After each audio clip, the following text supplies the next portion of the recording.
ಇನ್ನು 15 ದಿನಕ್ಕೂ ಮುನ್ನವೇ new year vibe ಶುರು ಆಗ್ಬಿಟ್ಟಿದೆ. ಈಗಾಗಲೇ ಹಲವು ಪಬ್ ರೆಸ್ಟೋರೆಂಟ್ಗಳು ಬುಕಿಂಗ್ ಆಗ್ತಾ ಇದ್ದಾವೆ. ಪಬ್ ಮತ್ತು ರೆಸ್ಟೋರೆಂಟ್ಗಳಲ್ಲಿ ಹೆಚ್ಚುತ್ತಾ ಇರುವಂತಹ ಪಾರ್ಟಿ ಬುಕಿಂಗ್,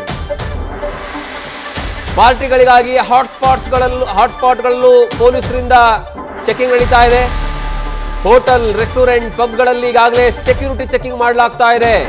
ಯಾವ ರೀತಿ CCTVಗಳ ಅಳವಡಿಕೆ ಮಾಡಲಾಗಿದೆನಾ, ಅಲ್ಲಿನ ಸೆಕ್ಯೂರಿಟಿ ವ್ಯವಸ್ಥೆ ಹೇಗಿದೆ, ಬೌನ್ಸರ್ಸ್ಗಳ ವ್ಯವಸ್ಥೆ ಹೇಗಿದೆ, ಎಮರ್ಜೆನ್ಸಿ ಎಕ್ಸಿಟ್ ಇದೆನಾ ಇಲ್ಲ, ಒಂದು ವೇಳೆ ಅಗ್ನಿ ಅವಘಡ ಸಂಭವಿಸಿದ್ದೆ ಆದರೆ ಮುಂಜಾಗ್ರತಾ ಕ್ರಮವಾಗಿ ಏನನ್ನ ತೆಗೆದುಕೊಳ್ಳಲಾಗಿದೆ, ಹೀಗೆ ಎಲ್ಲ ಆಯಾಮಗಳಲ್ಲೂ ಪೊಲೀಸರು ಪರಿಶೀಲನೆಯನ್ನು ಮಾಡ್ತಾ ಇದ್ದಾರೆ.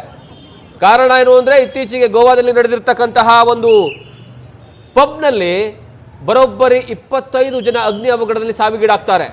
ಅಂತಹ ಅವಘಡ ಯಾವುದೇ ಕಾರಣಕ್ಕೂ ಪಾರ್ಟಿಯ ಸಂದರ್ಭದಲ್ಲಿ, ಮೋಜು ಮಸ್ತಿಯ ಸಂದರ್ಭದಲ್ಲಿ ಆಗಬಾರ್ದು ಅನ್ನುವಂತಹ ಕಾರಣಕ್ಕಾಗಿ ಪಬ್ಗಳಾಗಿರ್ಬೋದು, ರೆಸ್ಟೋರೆಂಟ್ಗಳಾಗಿರ್ಬೋದು, ಅಥವಾ ಬೇರೆ ಬೇರೆ ಪಾರ್ಟಿ ಸ್ಪಾಟ್ಗಳೇನಿದ್ದಾವೆ ಅಂತಹ ಸ್ಪಾಟ್ಗಳಲ್ಲಿ ಹುಡುಕುವಂತಹ ಕೆಲಸವನ್ನು, ಪರಿಶೀಲನೆ ಮಾಡುವಂತಹ ಕೆಲಸವನ್ನು, ಮುಂಜಾಗ್ರತಾ ಕ್ರಮವನ್ನು ವಹಿಸುವಂತಹ ಕೆಲಸವನ್ನು ಮಾಡಲಾಗ್ತಾ ಇದೆ.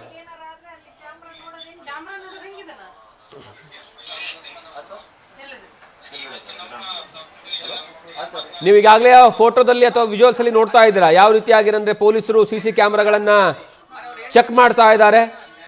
ಕಾರಣ ಏನು ಅಂದರೆ, ಇಡೀ ಪಾರ್ಟಿಯ ದೃಶ್ಯಾವಳಿಗಳನ್ನ ಆ ಒಂದು ಸ್ಥಳದಲ್ಲಿ ಕೂತ್ಕೊಂಡು ನೋಡೋದಕ್ಕೆ ಅವಕಾಶ ಇರಲಿ ಅನ್ನುವಂತಹ ಕಾರಣಕ್ಕಾಗಿ.